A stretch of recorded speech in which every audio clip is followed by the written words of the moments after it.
Ayaw kong samantalahin ang kanyang kainosentihan, ngunit hindi talaga siya titigil hanggat hindi niya ako napapapayag na hawakan siya sa kamay.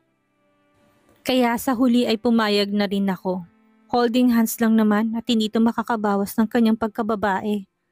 Nung unay napakalamig ng kanyang kamay, hindi ko alam na nilalamig pala talaga siya. Wala pa naman akong dalang jacket upang ipahiram sa kanya. Sa kagustuhan niyang makasama ako ay nagtitiis ito ng lamig. It's heartwarming how she genuinely makes me feel important, not just because of my status. She's so pure, kaya mas lalong gusto ko siyang ingatan at protektahan. Maya-maya pa'y naramdaman kong bumibigat ng aking braso. Nang tingnan ko siya, ay himbing na ito sa pagtulog. Hinayaan ko na lang siyang matulog dahil alam kong pagod ito dahil sa trabaho. Napailing na lang ako, katakot-takot na pangungulit ang ginawa niya para lang matuloy ang panunood ng pelikula. Pero matutulog lang pala siya. Mula sa liwanag na nagmumula sa screen ng sinihan ay naaninag kong mukha nitong payapang natutulog. Gotta admit, Jessa is both beautiful and innocent. She's just too adorable. Hindi ko na malayang hinahaplos ko na palang pisngi niya habang nakangiti kong pinagmamasdan ang inosente niyang mukha. Napaka-inosente ni Jessa, kaya gano'n na lang ang pag-aalala ng mga magulang nito. Bigla ko tuloy na alalang naging usapan namin ng kanyang ina na si Aling Nori 6 months ago. Birthday ni Connor, panganin na anak ni na Kuya Douglas at Moira. Siyempre, hindi mawawalang pamilya ni Jessa. Hinila ko ni Aling Nori sa sulok upang kausapin. Nasa hindi kalayuan si Mang Carding, ang ama ni Jessa na alam kong naririnig ang usapan namin. Hindi lang ito lumalapit dahil may tampo pa rin ito sa akin. Siguro'y alam mo nang dito sa Maynila si Jessa magtatrabaho sa susunod na buwan. Bungad nito sa akin. Tumango ako. Paano hindi ko malalaman? Pagkakita pa lang ni Jessa sa akin kanina, ayun na kaagad ang binalita niya. Sa halip na sabing excited na siyang magtrabaho ay malapit na maging tayo ang sinabi nito. Ayaw ko talagang dito siya sa Maynila magtrabaho dahil marami namang hospital sa probinsya na malapit pa sa amin. Pero inunahan ako nitong si Jessa. Dumiretso agad kay Don Arturo kaya hindi na ako nakatanggi pa sa ama mo na sabihin niyang ipinasok niya si Jessa sa hospital niyo dito. Sigurista talaga yung batang yan dahil alam niyang hindi ko siya papayagan kaya dumiretso na sa big boss. Nailing na sabi ni Aling Nori. Pareho pa kaming natawa sa kalokohan ni Jessa. Ikaw lang ang mapagkakatiwalaan ko kaya kung pwede, sa'yo ko ihahabilin si Jessa. Tutal ay magkatrabaho naman kayo. Hindi ko naman maasahan niyang si Moira dahil isa pa yung napakapilya. Magkakuntsaba palagi ang dalawang yan ni Jessa. Huwag ho kayong mag-alala, babantayan ko si Jessa sa trabaho. Seryoso kong tugon kay Aling Nori. Malaki ang tiwala ko sa'yo dahil alam kong matino kang lalaki. Pero wala akong tiwala dyan kay Jessa. 22 na pero isip bata pa. Kapag ginapang ka niyan, huwag mo sanang papatulan. Walang prenong ani ni Aling Nori. Para ako nabilaukan sa sinabi ng ginang, napaubo ako at na makabawi ay sinagot kong habilin niya. Makakaasa ho kayo para na tayong isang pamilya. Hindi ko pagsasamantalahan ng kainosentehan ni Jessa. Paniniguro ko sa mag-asawa. Parang bigla ako nagising nang maalala ang pangakong binitawan ko kay Aling Nori at narealize kong kanina ko pa pala hinahaplos ang mukha ni Jessa. What the heck am I doing right now? Napatigil ako sa pagngiti at mabilis kong inalis ang aking kamay sa kanyang pisngi at tinuon ng atensyon sa pelikula hanggang sa matapos. Disappointed si Jessa nang magising. Sinisisi pa ako kung bakit daw hindi ko siya ginising. Hindi ko na siya niyayang kumain pa. Alam kong hindi ito makakatulong at baka bigyan pa yun ng ibang kahulugan ni Jessa. Kaya nagyaya na akong umuwi. Tumawag ako ng taxi na masasakyan niya. Nang makasakay na ito ay mabilis akong sumakay sa aking kotse at sinundan ko kaagad ang taxi na sinasakyan nito hanggang makarating sa tapat ng kondominium. Hinintay ko na muna siyang bumaba. Nang makapasok na to sa loob ng building ay saka ko pinaandar ang aking sasakyan at saka umalis. Dumaan na muna ako sa mansyon para kunin ang isang papeles sa opisina ni Dad. Wala pa sila ngayon ni Mommy. Kagagaling lang ng mga to sa abroad at malamang ay kakalapag lang ng eroplanong sinakyan nila. On the way na rin si Mang Isko, ang aming driver para sunduin sila. Paalis na sana ako nang mapansin kong naupo sa sofa si Mang Isko. Tiningala nitong kanyang ulo na parang sumasakit ang ulo. Nag-aalala ko siyang nilapitan. Ayos lang po ba kayo? Tanong ko sa kanya. Nakapikit lang ito. Medyo nalulula yata ako, ani Mang Isko. Agad kong tinignan ng kanyang blood pressure. Napakataas nito. Hindi na ako nagpatumpik-tumpik pa at mabilis ko siyang inalalayan papasok sa aking kotse at isinamang isa pang kasambahay. Dinala ko kagad siya sa pinakamalapit na ospital. Nang masiguro kung okay na siya, iniwan ko na sila sa ospital upang doon na muna magpahinga hanggang sa maging stable ng blood pressure nito. Iniwanan kong kasambahay upang bantayan si Mang Isko. Inabutan ko sila ng cash para pambilin ng pagkain o kung anumang kakailanganin nila. Pag-aari namin ng hospital kaya sa VIP room siya ipinapasok, kaya nasisiguro kung doble asikasong gagawin ng mga nurse sa kanya. Bago ako umalis ay pinakabilin-bilinan ni Mang Isko na susunduin ko sa airport ang aking mga magulang. Susunduin sana sila ni Mang Isko kung hindi lang sumama ang pakiramdam nito. Pwede akong tumawag ng ibang driver ng kumpanya pero malapit na silang dumating at nagkataong mas malapit ako sa airport kaya ako na lang nag-drive para sunduin sila. Habang nasa biyahe bigla akong naalala si Jessa. Shit, napamura ako sa sarili. Hinihintay niya ako sa coffee shop. Habang red light, itinignan kong oras sa aking cellphone. Napabuntong hininga ko nang makitang 20 minutes na akong late sa usapan namin. Binuksan kong phone book ko, tinawagan ng isa sa mga nasa contact list ko na si Sky. Classmate at kaibigan ko. 1 week pa lang itong nitransfer sa hospital kung saan ako naka-assign. Pwede ba akong humingi sa'yo ng pabor?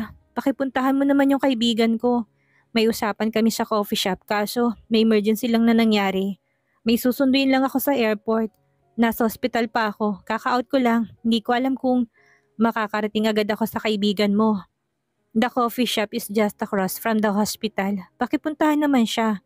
Baka kanina pa'y naghihintay. Wow naman. Mukha namang napaka-importante naman itong kaibigan mo. Pabirong sagot ni Sky at pinagdiinan pang salitang kaibigan. Babae ba? Maganda ba? Nanunuksong tanong nito. Hey, parang kapatid ko na yan, kaya umayos ka. She's off limit. Banta ko dito. Narinig kong mahinang pagtawa ni Sky. Wah, overly protective ha? Isasend ko sa yung phone number niya. Baka magkasalisi kayo. Pakitawagan na lang kapag hindi mo siya makita. Huminto na muna ako sa gilid ng kalsada upang i-text kay Sky ang pangalan at phone number ni Jessa.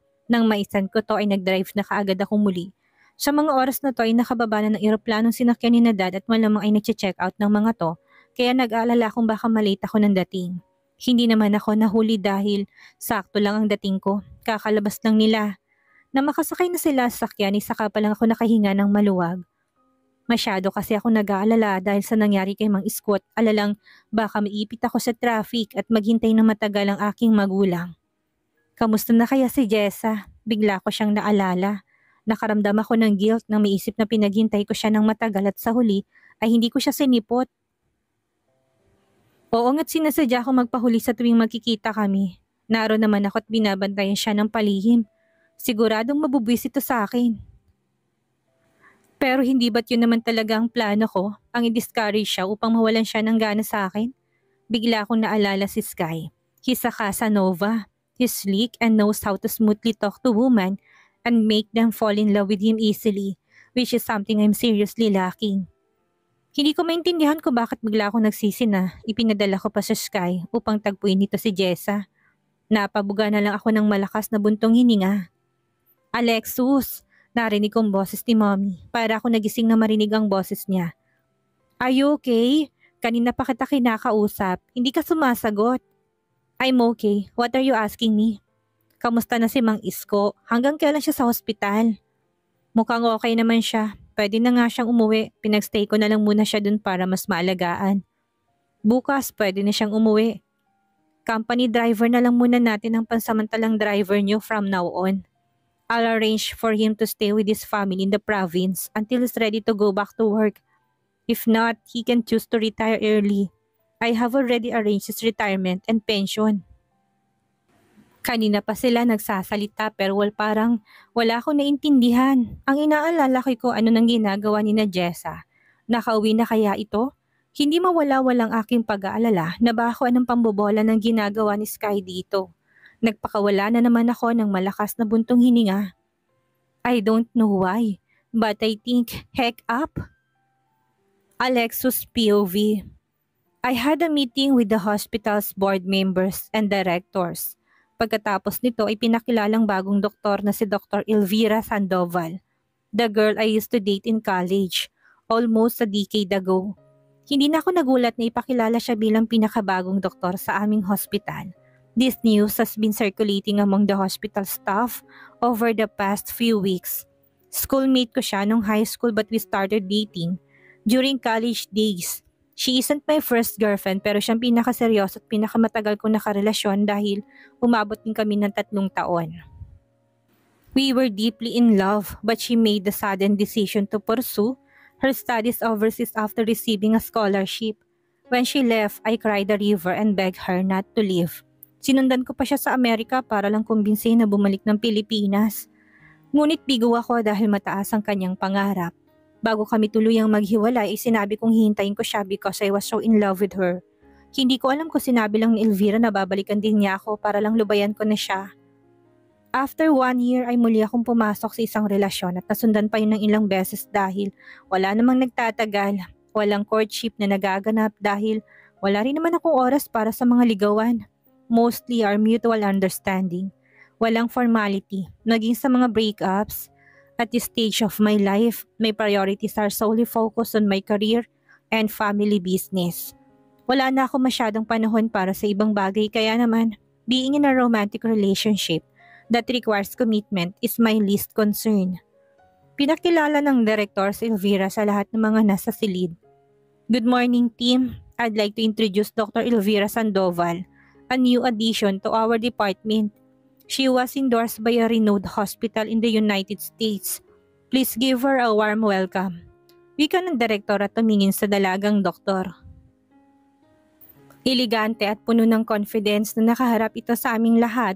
Ang kanyang mahabang buhok ay sleek na nakapusod at ang suot na white coat ay tila mas lalong nagbigay diin sa kanyang profesionalismo. Good morning everyone, bati ni Elvira habang tinitingnan ng bawat isa.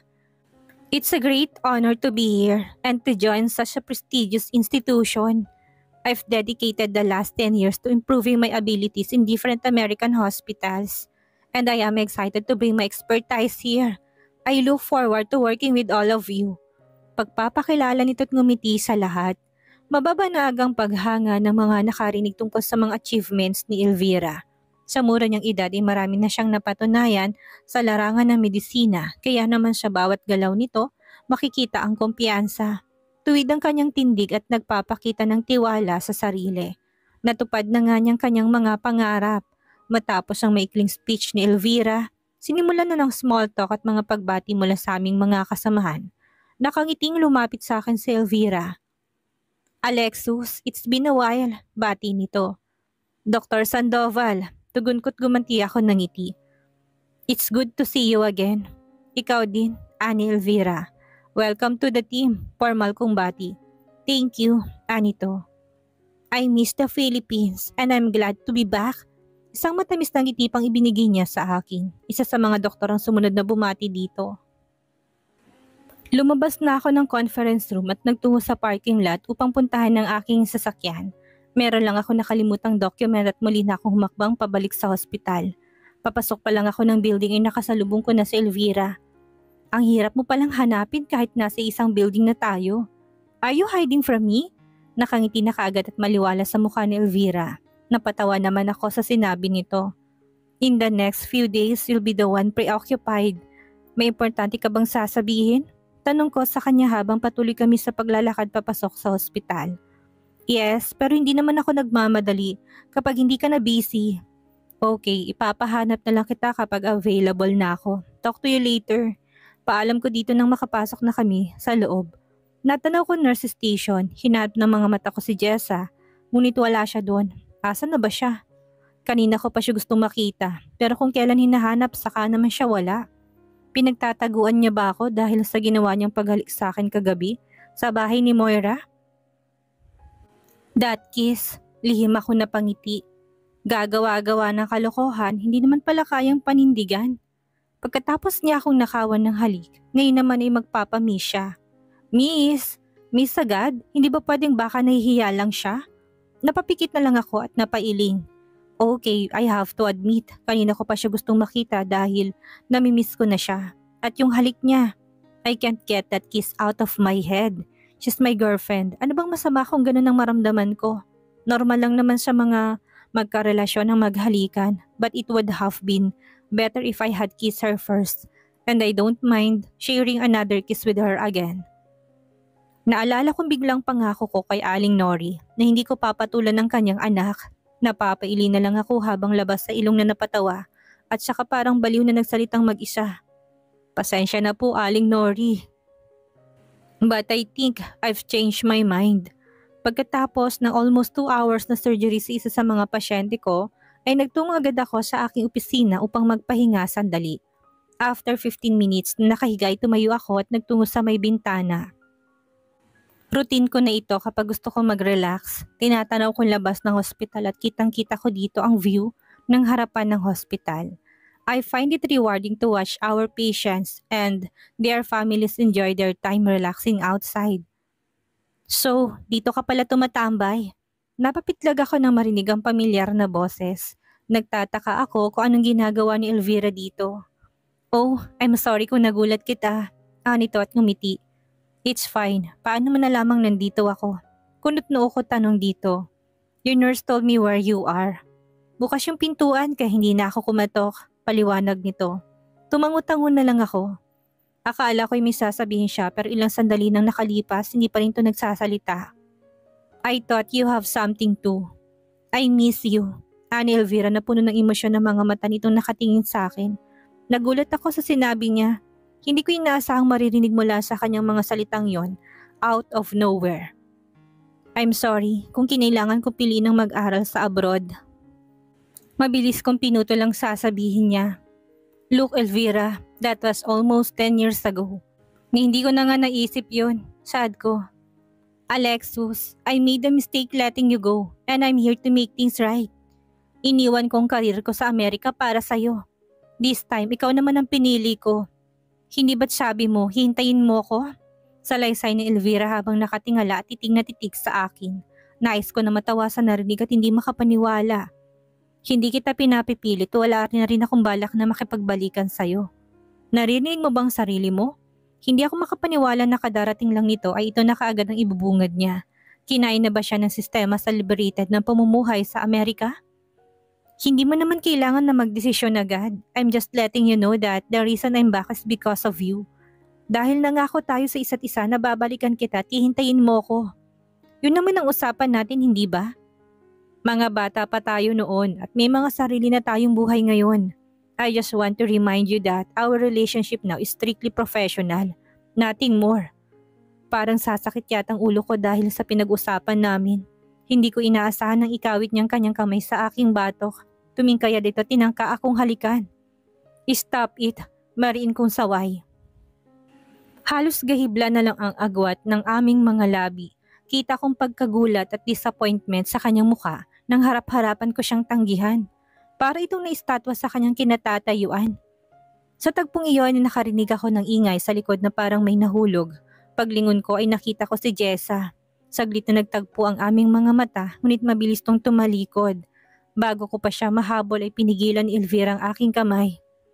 Alexus!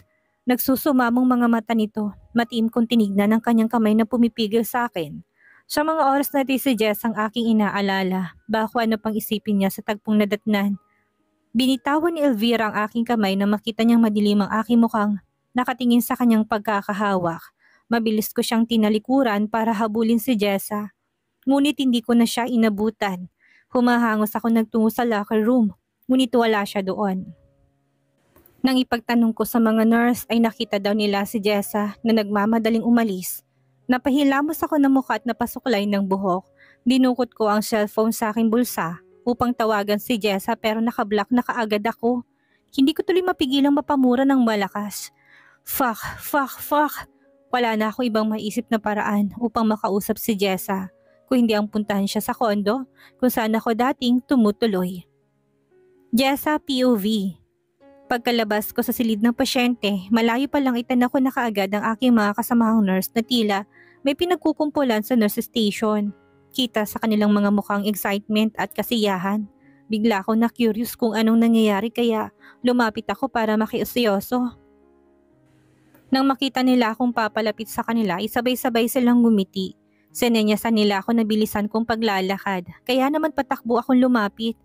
Ano kayang meron? Excited na tanong ko. Eto ng babaeng sobrang haba ng buhok, sabi ni Marta na may hawak na kahon ng donuts. Uy, para sa'yo to, sabi pa Nurse Jeff na may bitbit na tray ng kape. May nagpadala ng donuts at cafe latte dito sa department natin. Anito pa. Sa akin? Nagtataka kong tanong habang papalapit sa kanila. Sino naman ang nagpadala nito? Tanong ko habang sinisipat ang mga donuts at kape. May note na kasama, dali basahin mo, sagot ni Marta. Inabot niya sa akin ng isang maliit na card. Inaabangan nilang aking magiging reaksyon dahil mukhang nabasa na yata ng mga to ang nakasulat sa note. Kaya naman mas lalo akong na-curious. Dahan-dahan kong binuksan ang card at mahinang binasa ang mensahe. For all the hardworking nurses, especially to my beautiful Jessa, thank you for your hard work, Dr. Alexus. Napatigil ako at bahagyang namula, hindi ko inaasahan na makakatanggap nito mula kay Alexus. Ang mga kasamahan ko naman ay nagtawanan dahil sa pamumula ng aking pisngi. Kinikilig pang mga to, lalo na't alam nilang lahat kung gaano ko kapatay na patay kay Alexus. Dati. Uy, Jezabel, nagbunga na rin sa wakas yung panliligaw mo, tukso ni Nurse Annalyn habang kinikindatan ako. Hindi naman, nakalagay sa note na hardworking nurses tugon ko. Bakit may special mention ka? Biro pa ni Jeff na ngayon ay umiinom na ng kape. Naku, kumain na lang kayo, pag-iba ko. Abala ko sa pagpili ng flavor ng donut na nasa box dahil maraming flavor ang pagpipilian. Thanks Doc Alexa sa donuts at pakape. Narinig kong halos sabay-sabay na nagsalita ang mga kasamahan ko. Nang tumingala ako ay nakita ko nakalapit na pala si Alexa sa amin at nakatingin sa akin. Hindi ko mapigilang magtaka sa mga kinikilos niya. May kakaiba talaga sa kanya ngayon, pati kung paano siya tumingin. Hindi ko lang maintindihan kung ano ba yun. Ahem! Nakuha ni Marta ang aking atensyon na marinig ko tong tumikim. Hindi ko kasi namalay na kanina pa pala ako nakatitig kay Alexus habang pinag-aaralan ng mukha nito. Narinig ko tuloy ang iba't ibang himig panunukso ng mga kasamahan ko. Hindi rin nakaligtas sa akin ang mga pasimple nilang sikuhan sa isa't isa na parang kilig na kilig sa aming dalawa ni Alexus. Hindi ko naman magawang kiligin dahil hanggang ngayon ay naalala ko pa rin ang halikan ni na Alexus at ng ex nito.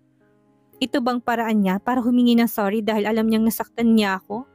Aanihin ko naman ang sorry niya kung sila na ulit ng ex niya. Anyway, wala naman na akong pakialam ngayon. Pagod na ako maghabol sa kanya. Pero yung donut gusto ko kaya hindi ko to tatanggihan. Matapos ko tong ilagay sa paper plate ay nagpaalam na ako. Salamat sa donut, Doc. Paalam ko sa kanya at saka tumalikod na.